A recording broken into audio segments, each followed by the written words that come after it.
Good morning, everyone. I'm going to get right to it. We're going to talk about custody today because obviously there was a lot of big news about a custody hard wallet exploit hack, whatever we want to call it. The software, the algorithm that generated the private keys was obviously compromised in brute force attack using AI, and some people got their wallets drained. And it's really sad because in the world of self-custody, most of those people were doing everything exactly right. They weren't, they weren't connecting their hard wallet somewhere where they shouldn't. They weren't walking around with their seed phrase. They weren't telling anyone, and they still got compromised. So that brings us to thinking how we think through this with clients, with prospects, with partners, how we think through custody, because there's no one way, I don't think, to do custody of digital assets. There's no one right way. There is a way that fits you best. There is a way that fits your wealth best and the way you use it. And most people who have some significant amount of wealth in crypto, and significant is different for everyone, probably have at least 2, maybe 3 forms of custody. And that can be anywhere from the single sign-on self-custody, like we've seen with early wallets, all the way up to MPC wallets that can be managed by someone like us, or qualified custody. And what we go through with clients is, just like we do with any other sort of investment, we talk about what the trade-offs are, what the risks are, what the benefits are. How much wealth do you have? How much do you need? What could you afford to lose? What risk are you taking with each form of custody?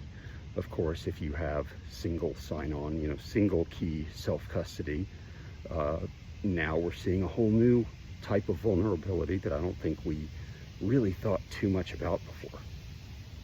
And we know that single key self-custody has risks like, if the one key holder, the one person that knows how to use it, is incapacitated or dies, then what happens to that wealth? We've seen so many wallets just not necessarily lost, but wealth is just sitting in there and no one can access it.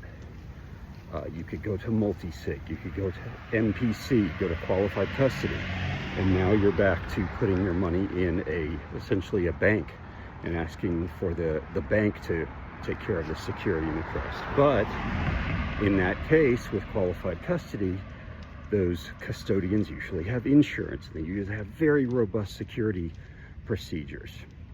And they're big businesses. It's in their best interest to not lose your money, but they're also subject to the government. So it goes through kind of like a framework. What are you using this money for? Are you trading regularly? Are you just holding it forever? Are you staking? Do you want to participate in something like DeFi and earn more yield that way? Do you want to participate in the OTC market, derivatives, right? And that is all going to drive some of the custody decisions that, again, could range anywhere from pure self-custody to MPC wallets, where we can wrap policy engines in there, and an RIA-like protocol wealth could manage it while still not taking custody of it. You still retain backup keys, all the way to complete qualified custody with someone like Anchorage or BitGo or Kraken. And again, it depends on what risks you're willing to take and what you're trying to do with your money. And we're seeing more and more people that are saying, look, I have significant wealth built up in crypto. I'm not going to have it completely in my own hands in terms of the keys, in terms of just the ability to use and get to this money. So we're seeing more and more of them put some assets in qualified custody. They're liking the insurance, they're liking the robust security procedures, but again, it's not everything. It's not an all or nothing. It can be spread out among different forms of custody that fit what the money is used for, who you are, what risks you're willing to take, and just how you feel overall about digital assets, security, and crypto.